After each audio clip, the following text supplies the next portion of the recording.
So just find the spit in your mouth, move it around, and swallow it.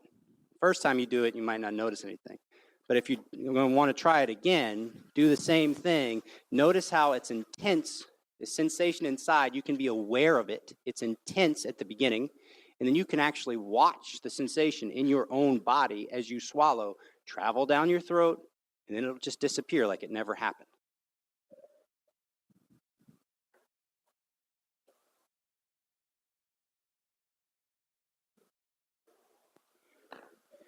So what I found effective and what changed my life was mindfulness, and using it as a way to connect to myself, using it as a way to connect to my family, but also using it as a way to connect to others. I really struggled with insomnia.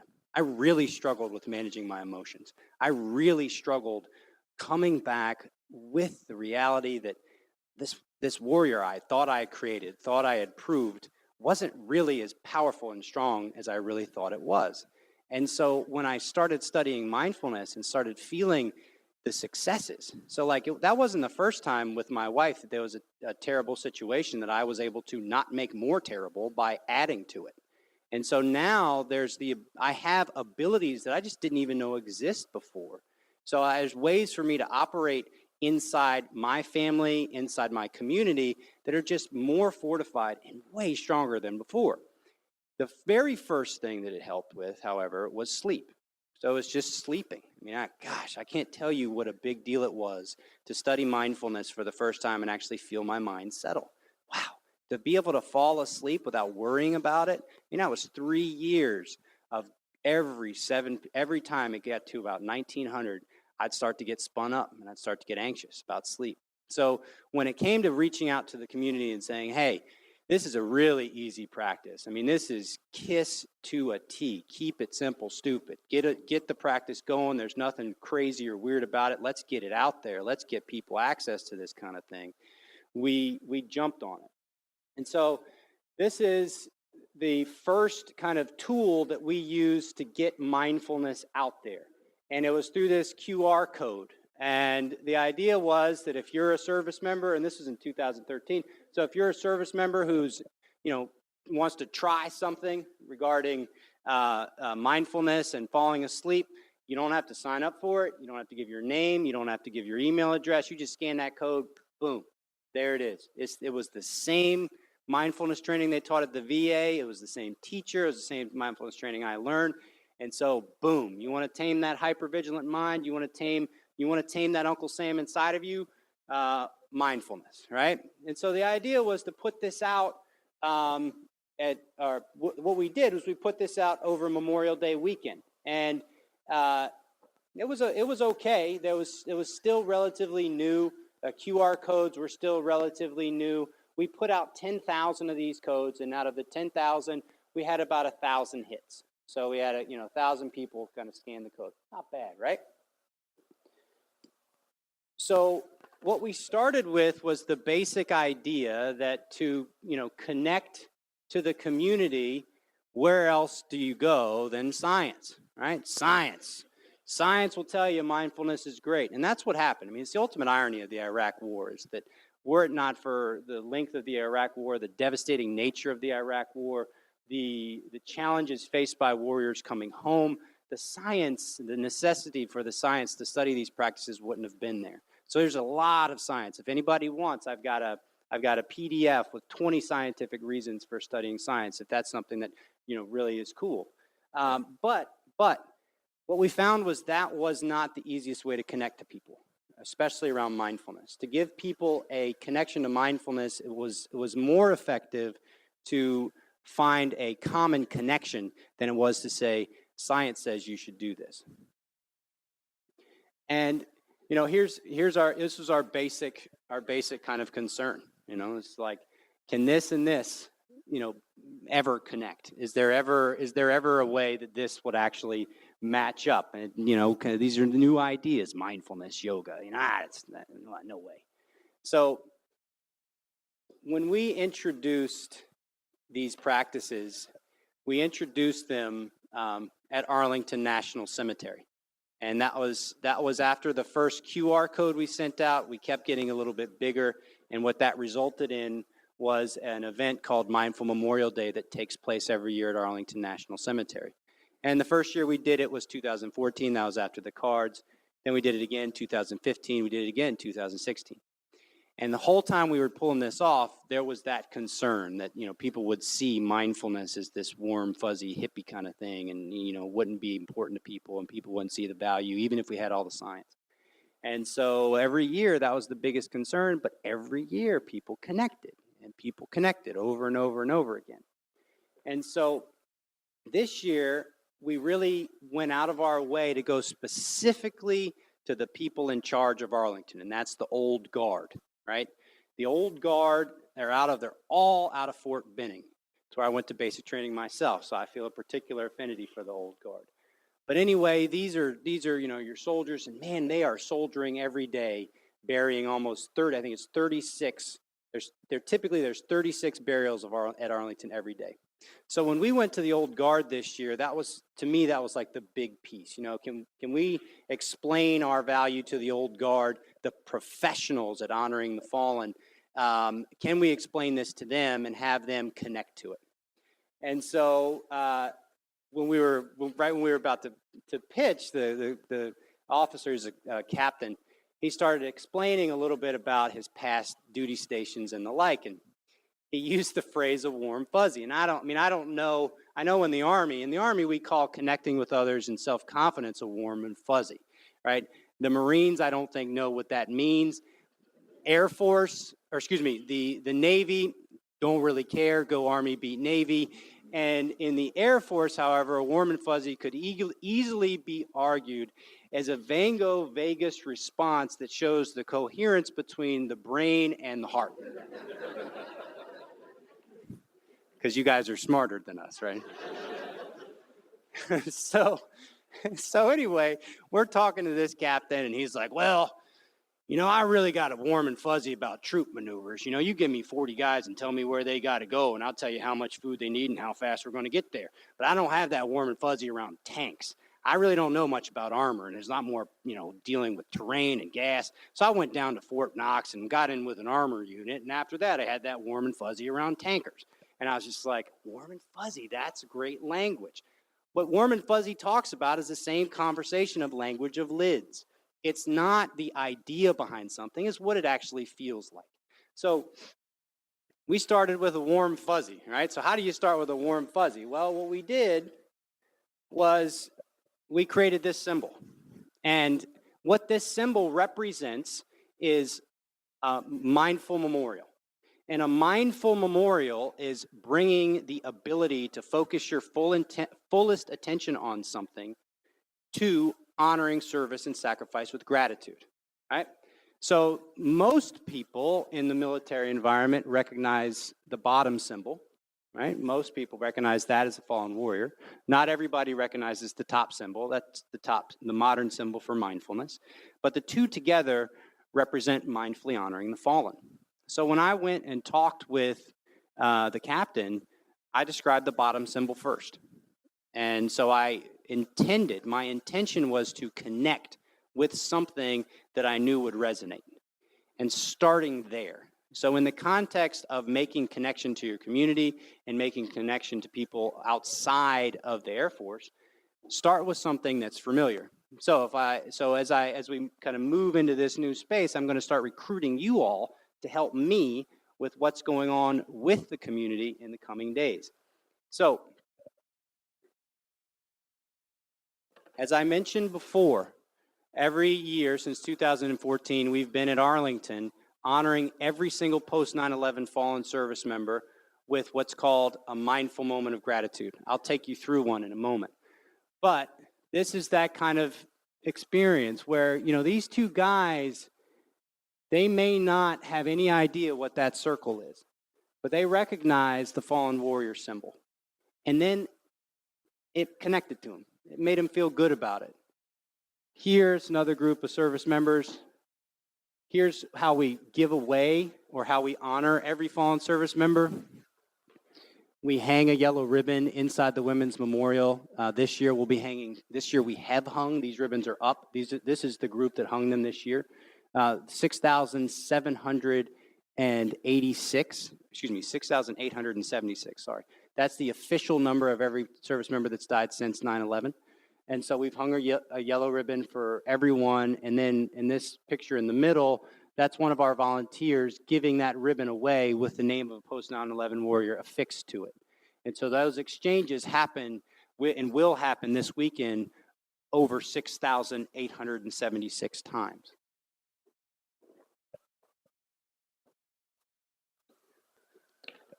The basic idea is that when you have the ability to focus your fullest attention on something, put it on something that's incredibly meaningful to the greatest number of people. All Americans honor the fallen, period. It's an American value. It's what we've done since we started, and it's what we will always do. And so when you offer a mindful moment of gratitude, you do so with your fullest attention. And we use this as a way to give people first contact with this idea. You know, if I talk about mindfulness in the context of emotional intelligence and some of these other larger ideas, it might just go right over your head. But in the context of honoring the fallen with your fullest attention, it just makes perfect sense.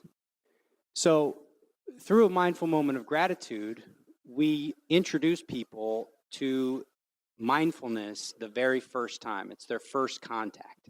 So, you know, hey, can you completely focus on honoring the fallen? Well, I can try. It's something that's meaningful to me. And so what we do is we go through this experience called a mindful moment of gratitude, and it follows the exact same pattern every single time. And the pattern is called tame the mind and train the mind. So before I finish up and open up the floor for some questions, please allow me to take you through your first mindful moment of gratitude. So you tame the mind with the senses. So this kind of goes back to the first emotional IQ tip, you know, so your senses, sight, sound, taste, touch, smell.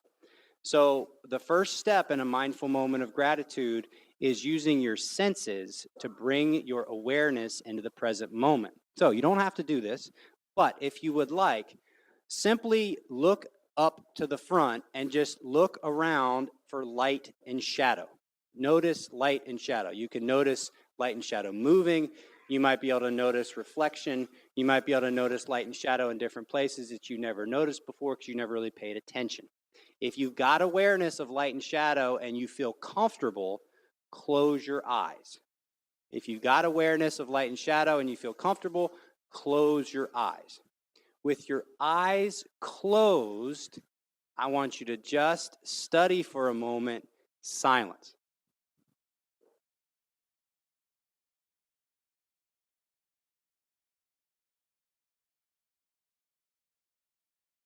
Now we're going to shift your awareness from your senses to the alignment of your spine. So the first place to be aware is at the ground of your spine, so where your spine connects to the ground. So just notice your feet. See if you can feel your feet. You don't have to change or move them, just notice them. Next, send your awareness to the base of your spine at your pelvis. See if you can feel where your body weight is settling on your rear as you're sitting on a cushion. Next place to be aware of is your core. So that's the center of your body below your torso, above your pelvis. You might even be able to feel the fabric of your undershirt moving as you breathe. The next space to be aware of is your heart space. This includes your shoulder blades. So if you can, move your shoulder blades and see if you can feel the way moving your shoulder blades influences your whole heart space. Now, see if you can notice air moving as you breathe, traveling up and down in your throat. See if you can notice that, the sensation of air traveling up and down. Next, the top of the head. Imagine the tip top of your head and imagine your head lifting the entirety of your spine 1 millimeter. And then from here, notice your breathing. See if you can feel your breath move up and down. See if you can feel your breath move side to side. All you've done here, all I've guided you to do, is to bring your awareness to the present moment. And so now, inside this moment is an opportunity to offer gratitude for service and sacrifice in whatever way is appropriate for you. So in your own mind, in whatever way feels good, picture a person, place, thing, or symbol that makes you think of service and sacrifice.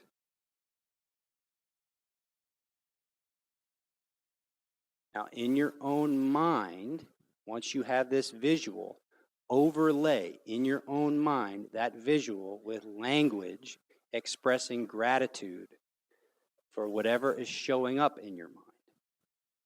And do things like, thank you for your service, thank you for your sacrifice. Anything revolving around gratitude and appreciation. The last piece is to simply complement your internal environment with the smallest of facial expressions. What does gratitude look like at the corners of your mouth? Is it a little bit of a smile, a little bit of awareness that there are people that have served and sacrificed before, and that you are part of a long line of a great tradition? When you're done, take a breath in, and then as you exhale, let it all go, and just come back to awareness of silence again.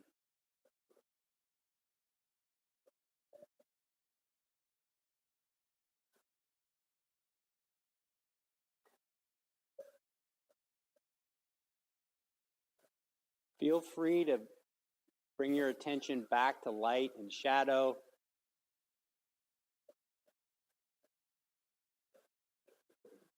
Noticing your own alignment and your own breath.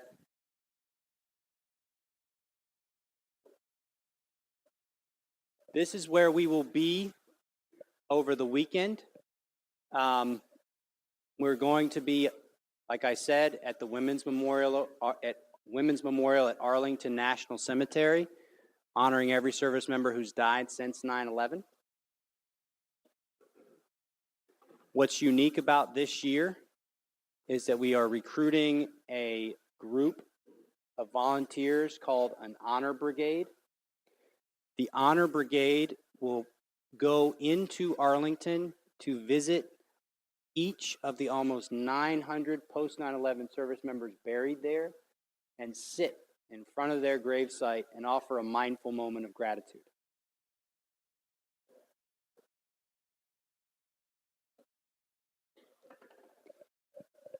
This practice of honoring the fallen represents a first opportunity to begin making emotional intelligence and mindfulness a part of your life.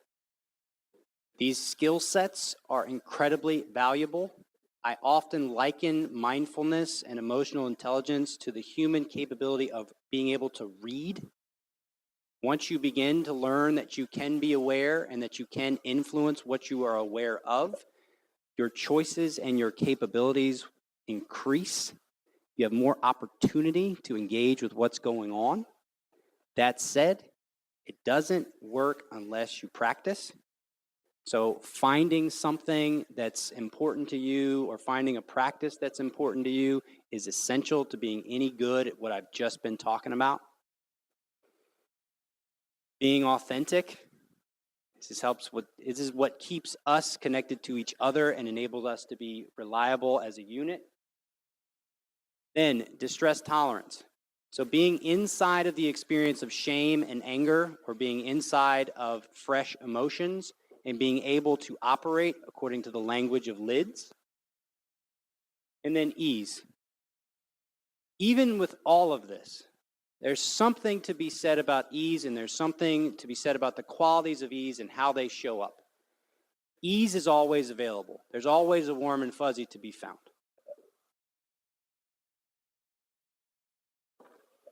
So with that, my lecture side of the conversation's over. I'd encourage you all to take some of the cards that are outside if you're around over the weekend, and you can come and hang out with me at the Women's Memorial, and the Honor Brigade will deploy, and you can be a part of that. It's the first time it's ever been done. We also have a relationship with TAPS and Gold Stars, so we will be engaging in this practice with the loved ones of these fallen warriors. It's an incredibly powerful event, so I encourage you to consider it. And with that, I open the floor to any questions or however much time I have left.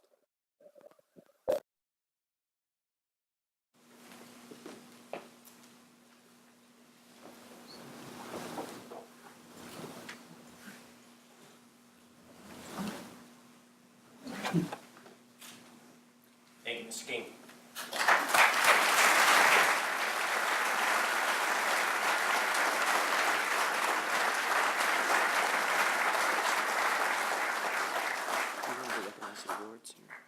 What's that? We want to recognize some awards and promotions. Yeah, I'll do that in a minute. So first of all, Ben, thank you very much for teaching us about emotional intelligence and mindfulness, and thank you for what you do as part of the foundation. I've learned with this group here, if you really want a question, you have to offer food or something like that. But I think this morning, that's a great way to start our Wingman Day. As I mentioned, it really comes down to what's inside of each one of us, and then how we connect. So just thanks a lot for being here today. The next, really the last order of business before we break up and go off to our small groups is to have